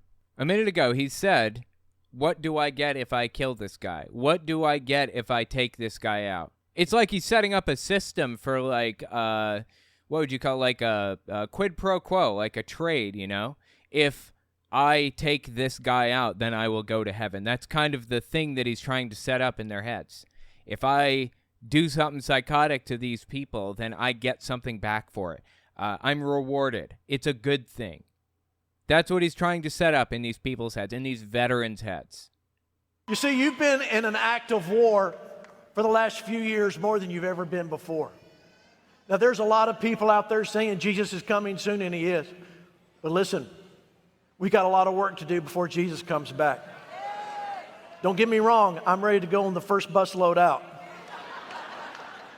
However, there's other scriptures that say, well, occupy until he comes. Okay, that's fascinating right there. What he just said, will occupy until he comes. What that basically means, what he's basically trying to communicate, is one of the fundamental beliefs of Seven Mountains Dominionism, which is Jesus can't come back until Christian nationalists are in charge, because it says some verse that they've interpreted to mean this thing rather than that thing, and so on and so forth. Like, they've reinterpreted the Bible in such a way that it looks as though they have to be in control of the government. Not Baptists, not Methodists, not Catholics, but these people have to be in control of the government before Jesus will come back. If there's a Catholic in control, it's not going to work. If there's a Methodist in control, he's not coming back. Evangelical, prosperity gospel, Pentecostal type of people have to be in charge of the government before Jesus returns. That's what he means when he said that last line there. However, there's other scriptures that say, well, occupy until he comes. This guy is so deeply fascinating to me. Like, it's just the perfect example of propaganda, of how propaganda works, of what it is and how it gets into people's heads and how it's manipulated by other people to suit their own ends. Anyway, let me know what you think about it in the comments. This guy's obviously completely terrible, but it's really fascinating to get a glimpse into how he's doing this trick, like how he's manipulating the audience, in what way he's doing it. It's really interesting to see. Horrifying, but I wouldn't worry about it too much. We have the numbers by far. This is a small extremist group that's far bigger than it should be. You know, maybe 20-30% of the country would agree with this guy. That's too many. But that's not 50%. So if you're feeling like kind of down after watching this, don't. I mean, it's mostly valuable to pick apart so that anybody who might be falling down this rabbit hole can see this for what it is. Anyway, let me know what you think about it in the comments. This guy is absolutely fascinating to me. Next, we're going to talk about the QAnon shaman being released from jail and doing his first public interview since. It's bizarre and hilarious at the same time. We'll be right back. Don't forget to check out my Patreon and check out my website and email list for early access to uncensored, ad-free, complete videos. All links are in the description. Q is, as far as I can tell, very clearly a psychological operation. But the question is what is the psycho operation's intention? This is the QAnon shaman. You guys may remember him from January 6th. He raided the Capitol on January 6, 2021, I think, leading up to Biden's inauguration, tried to stop the electoral count and all that stuff. Well, he's just released from jail. He's apparently been in jail this entire time, and he gave an interview to One American News Network host Allison Steinberg, I think is her name. I've covered her a few times before. She's way out there, like way out there, but I want to talk about the QAnon shaman. And then I want to listen to a couple of excerpts from the interview, which is what we see here on screen. This is from the interview. So let's talk about the QAnon shaman. Just get a little refresher of some of the crazier things that this dude has said in the past. And then we're going to listen to a couple of things he said in his recent interview. Check this out. This is on January 6, 2021. Perhaps better known as the QAnon shaman. Dude's name's Jacob Chansley. This writer entered the Capitol on January 6th, was photographed leaving a threatening note on the dais in the U.S. Senate chamber, and was ultimately sentenced to 41 months in prison after pleading guilty to obstruction of an official proceeding. Wow, dude, that's a lot of time. 41 months. He hasn't served all that time. I wonder why he got out. How many? That's 3.5 years. So how long was he in prison then? I'm wondering. Here we go. So NPR wrote an article about this. U.S. Capitol rioter, the QAnon shaman, is released early from federal prison. Extremely unusual. Usually in state cases, people can be released after, I don't know, they've served 40% of their sentence, 60%, kind of depends on the state, I think. If you're on good behavior, like if you've had good behavior the entire time, you have the opportunity to be released a little bit early, right? You can only serve half the time if you want. You get a charge that's a 1 to 10 sentence. You get sentenced to 5 years in prison for that. You serve 2.5 of that, and then they let you out on parole. Basically, that's kind of how it works, but not in the federal system. In the federal system, you have to serve almost all your time, like 85% of the time or something like that. So this dude's sentenced to 3.4 years, 41 months. I don't know why they picked that number. So he had to serve a minimum of 35 months, basically, which is just under 3 years. 36 months would be 3 years. So anyways, let's read just a couple snippets from this article real quick. Jacob Chansley received one of the longest sentences handed down to a U.S. Capitol rioter. Has been released early from federal prison and sent to a re-entry center. So probably like a halfway house.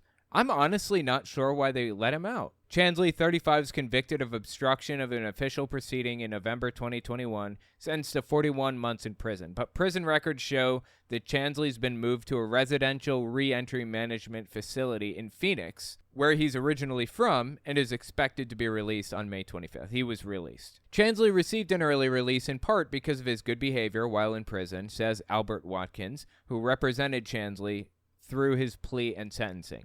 This is a quote from his lawyer, I guess. Mr. Chansley can now move forward with his life. For that, I applaud the BOP, Watkins told NPR in a statement. I don't know what the BOP is.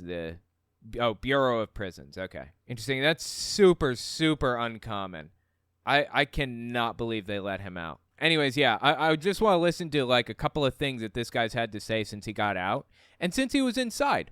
Check this out. Late May 2023. This is his first public appearance since getting out on May 25th, 2023. Listen to what he said here. Notice his cute bandana and tie. There are, if you're listening and not watching, they are stars and stripes. I don't think the founders would appreciate this very much. I think they would find a reason to put this dude in jail just for that. But okay. Nice white suit, too. So, in the spirit of Christ's example, I would like to use this official statement to make it extremely clear that I have no animosity or hatred toward the United States federal government. And I have forgiven my captors, and I pray for them. That's fascinating because it tells me he hasn't learned a damn thing. This guy broke the law. This guy contributed to a coup on the U.S. government, an attempted coup, and he's forgiving his captors. Really? He's clueless. He didn't learn anything, did he? Because that is what Christ would do.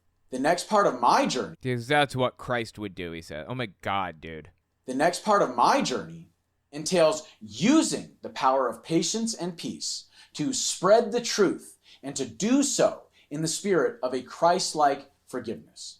I mean, the guy's a full-blown QAnon nutter butter, so I don't know why he's going down this whole path of, like, forgiveness and love and all this other nonsense. Absolutely unhinged from reality. Seriously. It's crazy. In closing, Gandhi once said, he's quoting Gandhi. First they ignore you, then they laugh at you, then they fight you, then you win. So it seems I've already undergone the first 3 stages of this process. Now, all there's left to do is win. Oh, God. Just, this is so sad. You know, the dude is using Gandhi to his benefit. He's quoting Gandhi to prove that he's right. This QAnoner. This is nuts.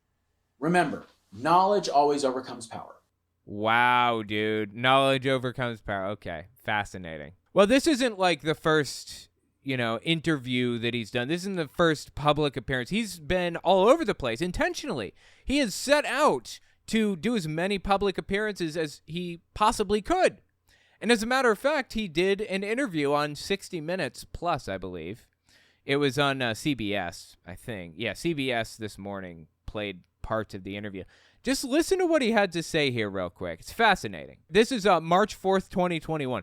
This is actually a relevant date because, there's this big QAnon conspiracy theory I'm not going to get into right now, but middle, March 4th is the date that Donald Trump was supposed to be inaugurated as the real president because of some loophole with Civil War reconstruction, blah, blah, blah, blah, just garbage. Anyway, it's like I said, QAnon conspiracy theory, it's nonsense. That's probably why they chose to do it on this date, just to see what he had to say. So check this out. I also said a prayer in that sacred chamber because it was my intention to bring divinity and to bring God back into the Senate. Yeah, he's trying to justify being there on January 6th. Jake, legally, you were not allowed to be in what you're calling the sacred chamber.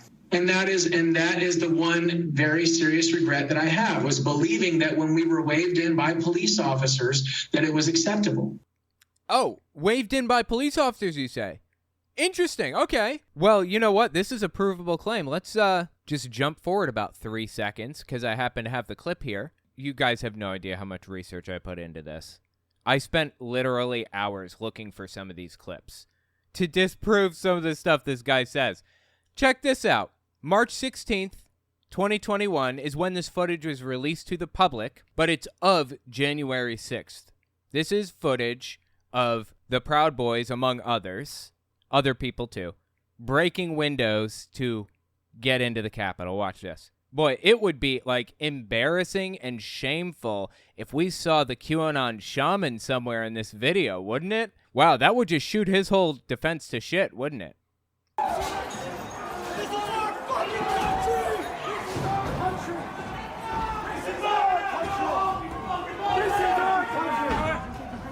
This is our country!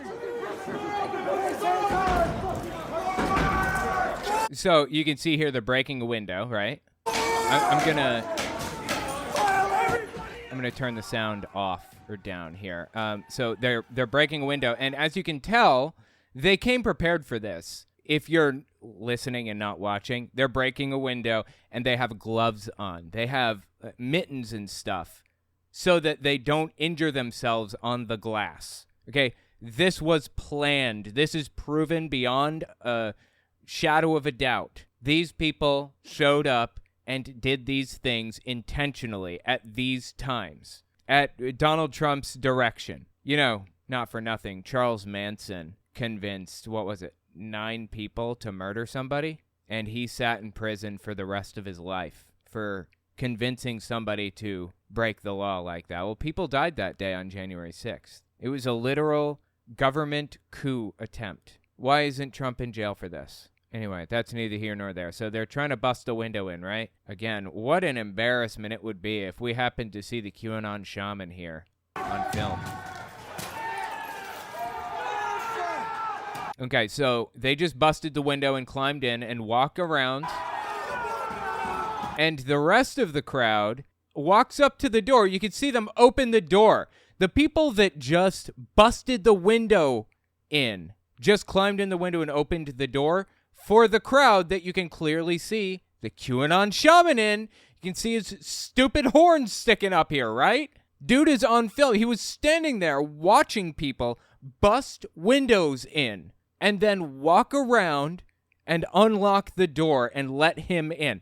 The police waved you in, huh? Interesting. Very interesting.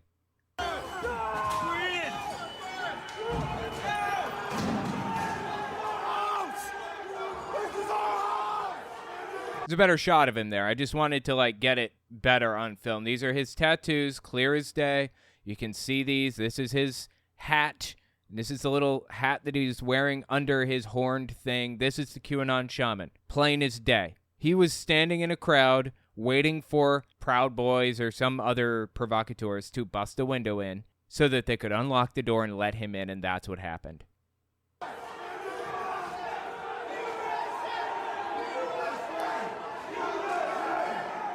They were not invited in. They were not waved in by police. This is what would you call it, a narrative that Tucker Carlson actually set up, that the police invited them in. It was basically like a tour. They were just touring the place. No big deal. Just, a few busted windows, a few dead people, that's all. Everything else was totally cool, right? So tell me again, Jacob, about how you were waved in by police. And that is the one very serious regret that I have, was believing that when we were waved in by police officers, that it was acceptable.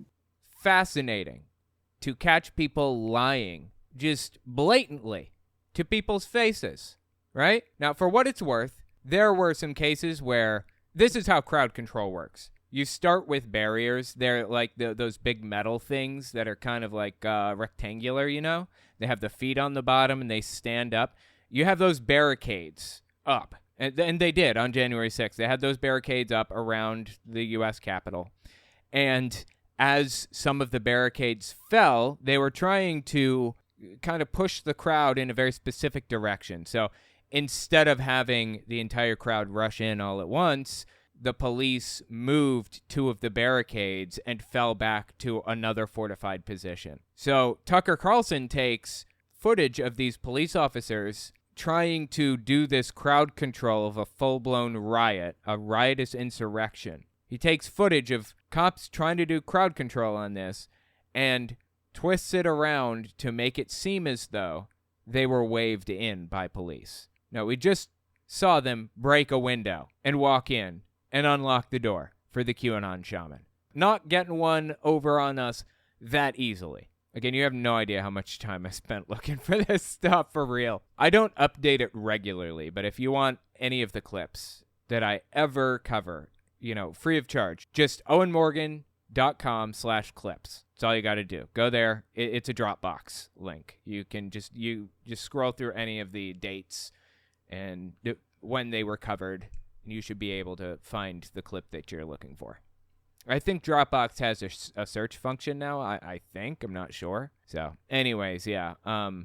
If you want any of them, owenmorgan.com/clips. So, anyways, I want to talk about some of his conspiracy theories, some of the things that he believes, right?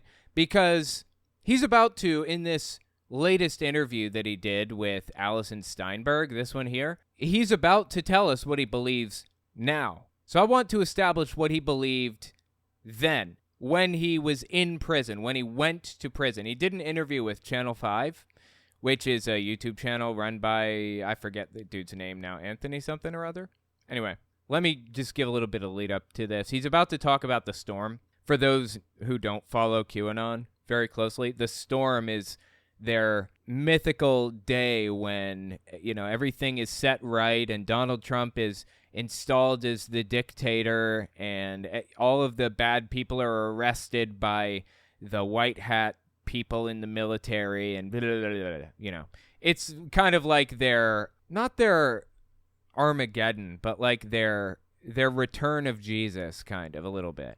I mean, Jesus doesn't come back in the storm. It's just all the bad guys are arrested and taken out and they failed in their attempts and, everything else. So that's what the storm is. Now, January 6th was supposed to be the storm. That was supposed to be the day that Donald Trump was installed as the dictator, in all seriousness. And that's what the Channel 5, reporter asked the guy. Wasn't January 6th the storm? What happened to the storm? Is it ever going to happen? I mean, Donald Trump even references the storm, like, constantly. So, anyway, listen to what Jacob Chansley said about it. First of all, I think that we're in the midst of the storm with all of this COVID stuff. Okay, that's nonsense. The storm is a single event that takes place where everything is set right and all the bad guys are arrested and Donald Trump is installed as a dictator. That is not what happened, okay? I think that we're in the midst of it right now. If you think about the damage that's being done to our economy, to our culture, to our national identity. Dude, what? The storm was a good thing. What are you talking about? Guy's lying out his ass. He knows he's lying. He knows the QAnon belief system, and he knows what he's saying right now does not match up with it. Why is he doing this? To the truther movement, as it were.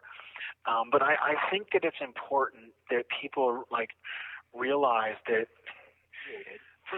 people now know about child and human trafficking, and they also know about the hundreds of deep underground military bases in the United States and all over the world.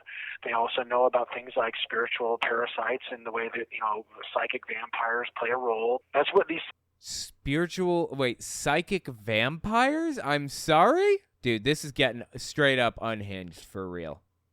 That's what these Satanists are. They're like psychic vampires. Okay. They're like demonic possessed people.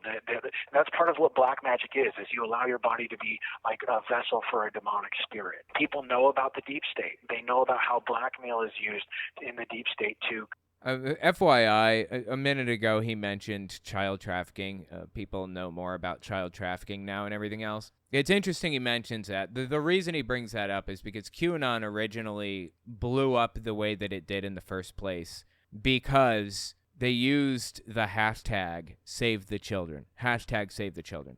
They claimed, oh God, what was it? 400,000 kids per day or abducted, or 400,000 per year are abducted, or something like that. It's completely made up.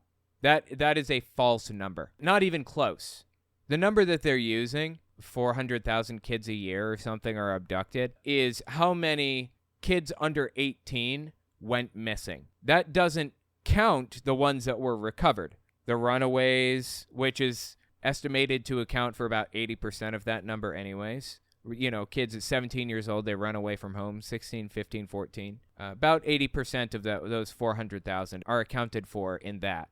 Doesn't account for the ones that, were at the mall with their mom, 10-year-old kids. While mom's looking at earrings at Claire's, the kid wanders off to Baskin Robbins to stare at the ice cream. Calls the police, who are already right there at the mall because, it's a mall. They file a report, and then they find the kid, 20 minutes later. None of those events are all included under this 400,000 kid umbrella. But QAnoners used the hashtag Save the Children and claimed that some crazy number, like 400,000, I think, per year, are abducted by Hillary Clinton, and Joe Biden was added into the mix when they found out he was going to be a contender against Trump eventually. And, whoever, Anthony Weiner, Huma Abedin, whatever other left-wing politician they wanted to target at that moment, they claimed that they were to blame for all of this stuff. And they claimed that it's like a child trafficking ring, that they're a whole human trafficking thing. And QAnon actually got massively popular by propagating this Save the Children hashtag. That's how they exploded. When people got bored during the pandemic, 2020, they're just sitting at home researching all this stuff, QAnon exploded. It was everywhere. So anyway, that's what he's talking about when he says the human trafficking stuff. God, just everything he says is unhinged from reality.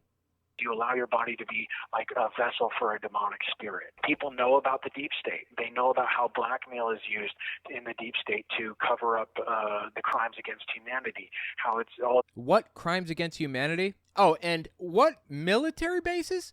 He says people now know about all of the hundreds of military bases underground. What? He said that a minute ago. I played it, but I'm not going to go back. But What is he talking about? This is unhinged.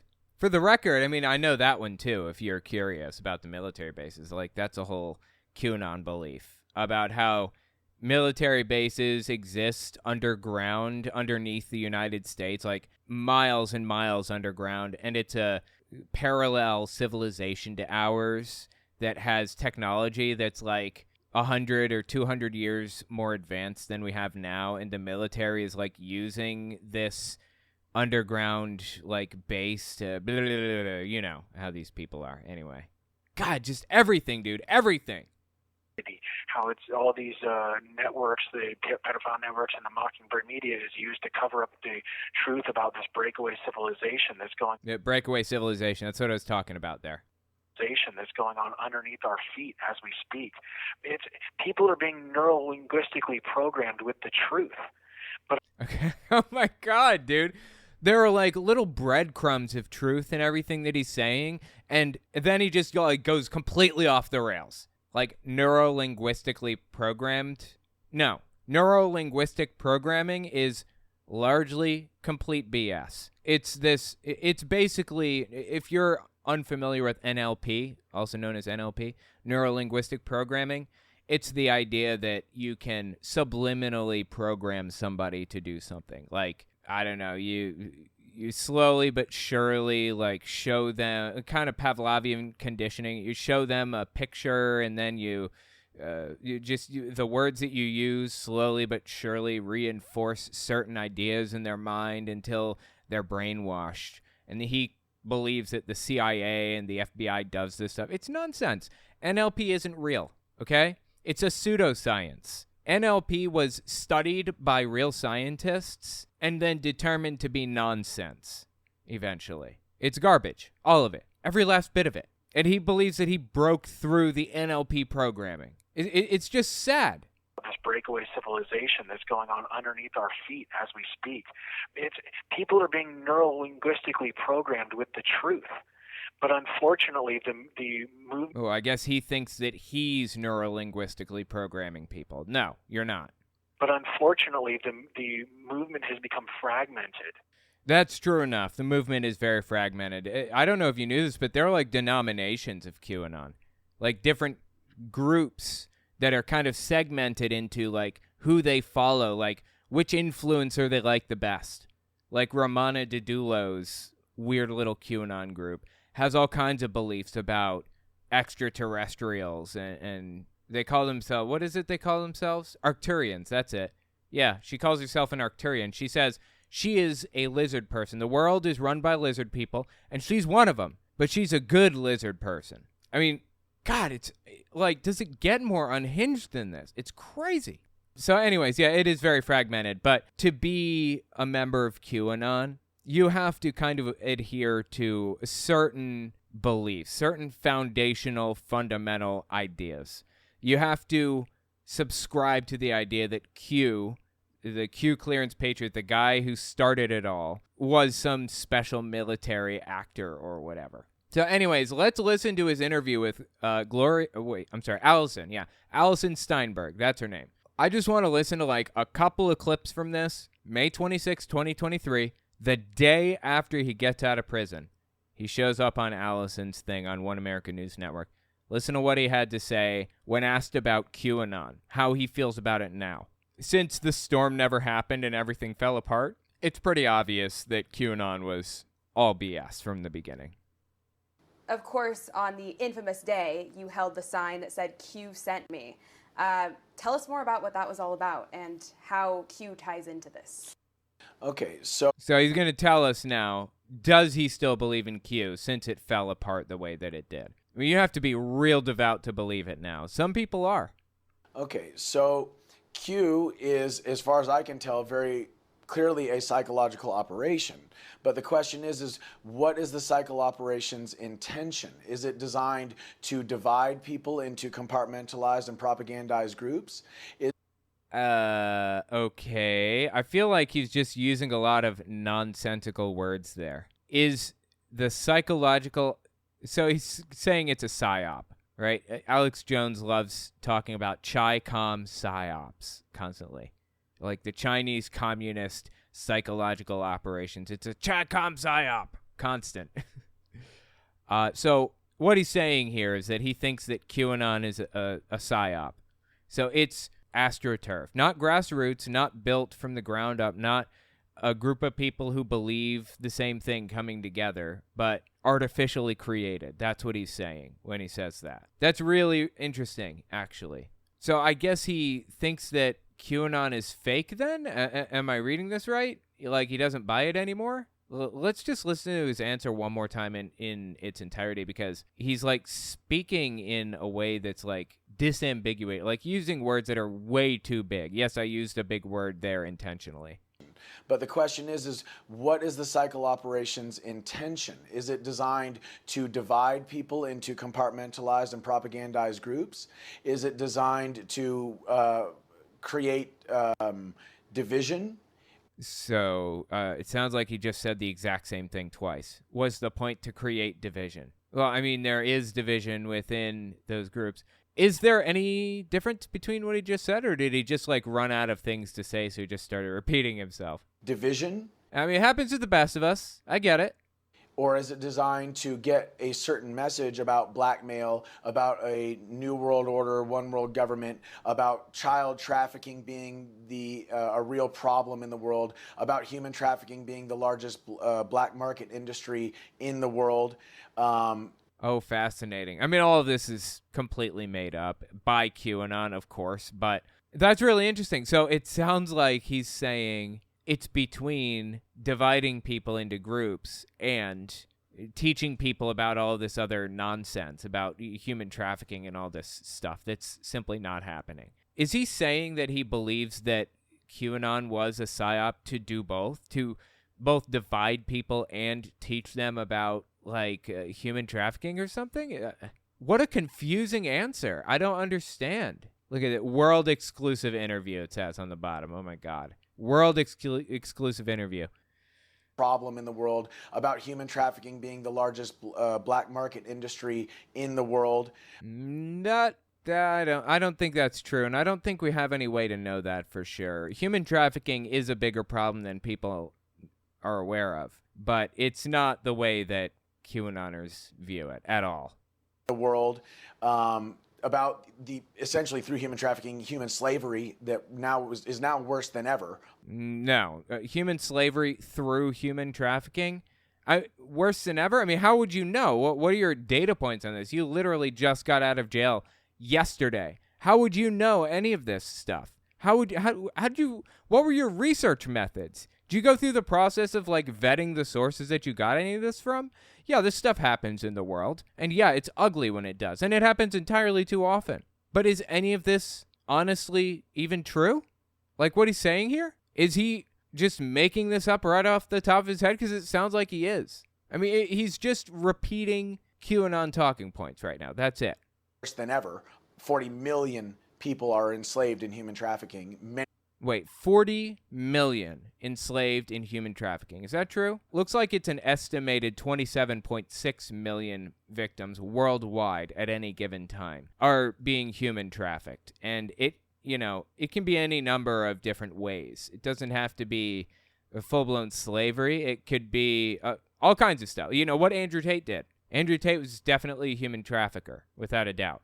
It's a perfect example, honestly. So, yeah, even the figures that he's citing are wrong. Well, let me guess. The source that I just got that from, which was the U.S. State Department, was a lie, right? That was a lie.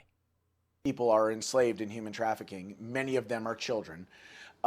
Is it about exposing the Bilderbergs, exposing the World Economic Forum? Is okay, these are all anti-Jewish conspiracies. it about exposing the Trilateral Commission, the Council on Foreign Relations? If that's what the Q, and remember, the Q drops are very different from infiltrators within the Q community that are talking about JFK Jr. being alive and the earth being flat.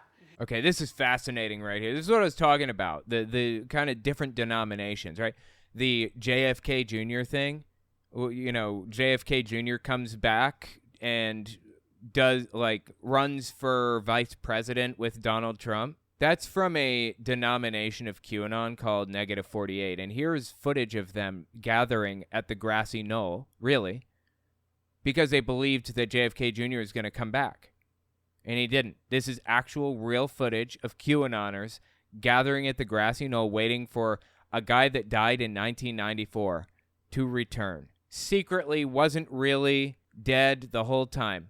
Really. And this group is known as Negative 48. They get their name from gematria, which is a Jewish custom of kind of playing with numbers and letters. It's complicated. Anyways, Negative 48 is basically the antithesis of evil, I believe, is what the gematria means.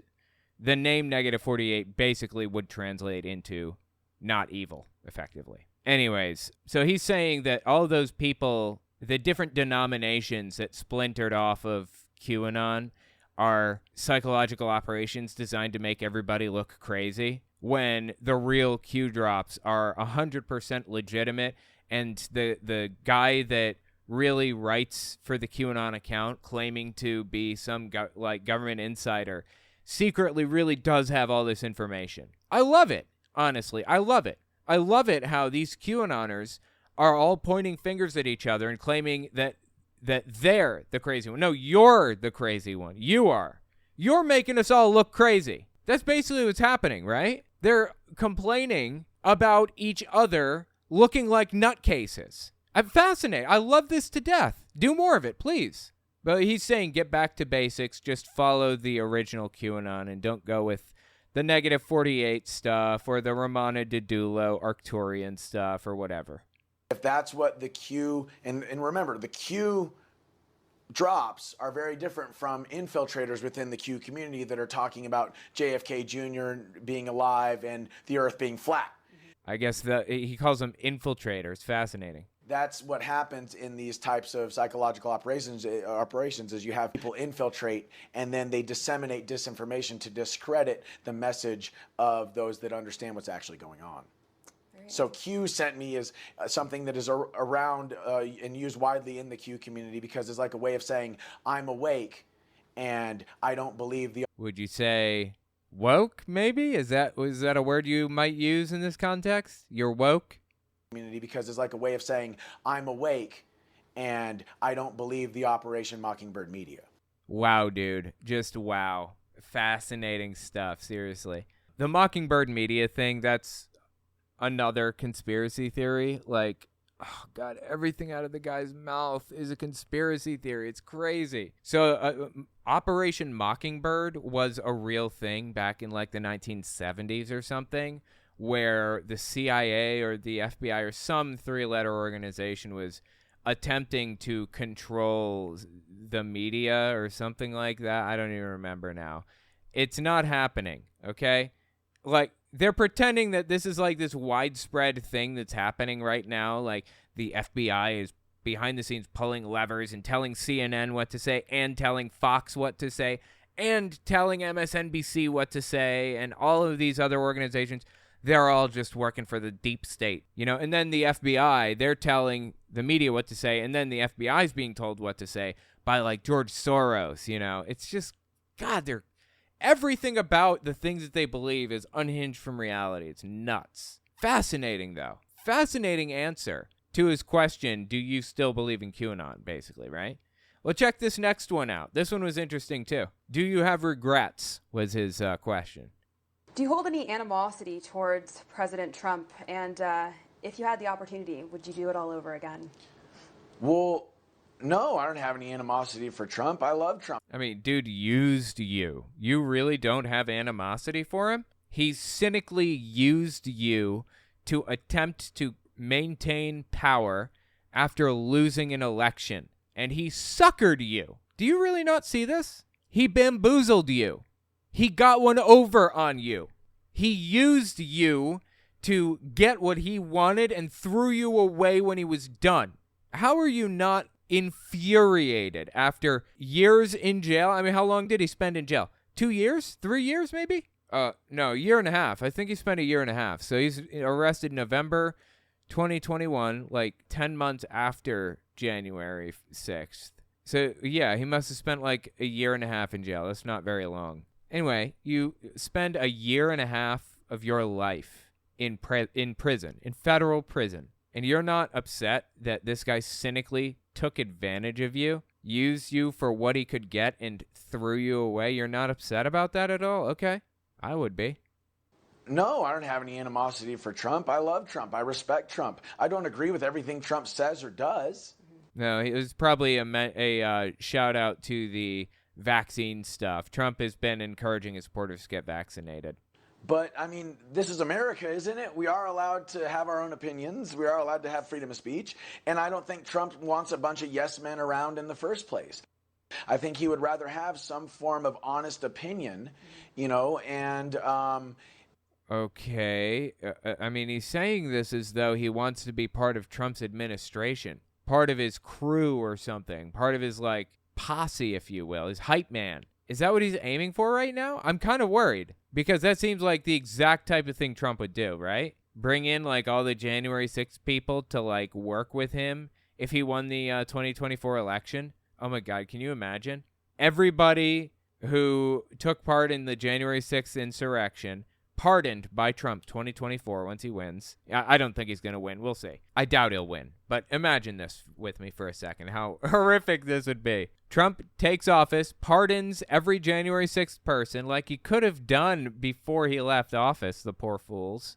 I can't believe they're not, like, pissed off at him over what he did. And then Trump brings in every January 6th person after pardoning them to be, like, Secretary of Defense, Secretary of State, Secretary of Transportation, and all of it. Oh, my God. What a nightmare that would be. It sounds like that's what he's dreaming about. Sounds like that's what he's shooting for, right? Would I do it all over again? There's... I'll just put it this way. Well, he's a celebrity now, so he wouldn't have an opportunity to be like one of Trump's people, possibly, maybe, hypothetically, if he hadn't done what he did on January 6th. So, this way. I live without regret because regret is too heavy of a burden if I want to move forward in life. Okay, sure. But it sounds like what you're telling me is you're glad you did what you did. You'd do it again. That's what that sounded like to me. Am I missing something? Am I mishearing this? This dude is unglued from reality. And he's very obviously aiming for a spot in Trump's cabinet, right? Aiming for a spot in his posse or whatever. Crazy. I don't know, man. Let me know what you think about this in the comments. This is absolutely fascinating to me. I'm deeply entertained by it. I doubt this is going to go anywhere. I doubt that, you know, he's going to, maybe he'll get in Trump's inner circle, but I seriously doubt he's ever going to be anything other than an insurrectionist. Simple as that. His reputation cannot be rehabilitated. He is the embodiment of right-wing nutcase. That is who he is. That's his reputation. So anyway, I'm entertained by it. I think we should be entertained by it. Let me know what you think in the comments. Budman Buds, welcome. The right wing claims the window breakers were undercover FBI, not Trump supporters. So I guess that's what he meant, saying the police let him in. Oh, interesting. Yeah, that doesn't surprise me at all. That's completely made up, of course. But, you know, facts don't matter when these people start spouting off their nonsense. So that could be what they meant. That could be what he meant by that, by the police let him in. Either way, he was not supposed to be in that building. That's what really matters. And he knew that. And he went into that building anyways, despite the fact that he was not allowed to be there. And he knew what he was doing. He knew he was interrupting an official proceeding. Nathan Brown, Trump doesn't love him. Lol, Trump suckered all those people into attacking the Capitol and then left them in jail to rot. Why would they still support him? You got me. Seriously, Trump had the opportunity to pardon them. He had the opportunity to pardon them, and he didn't. He could have done a blanket pardon. Do you know, I believe it was Jimmy Carter did a blanket pardon for anybody who dodged the draft in Vietnam in the 60s. Anybody who avoided it and went to jail because they didn't want to like get involved in the draft or whatever, he pardoned them. Blanket pardon. Trump totally could have done that. He had like weeks afterward January 6th to January 19th, basically, right? How long did he have to sign that order? He signed a bunch of other pardons. I think he signed Steve Bannon's pardon right near the end of his term, didn't he? But nope, nothing for the January 6th people. And these people are sadly still sucking up to him, still love him to death. It's embarrassing for them. Honestly, it's embarrassing for them.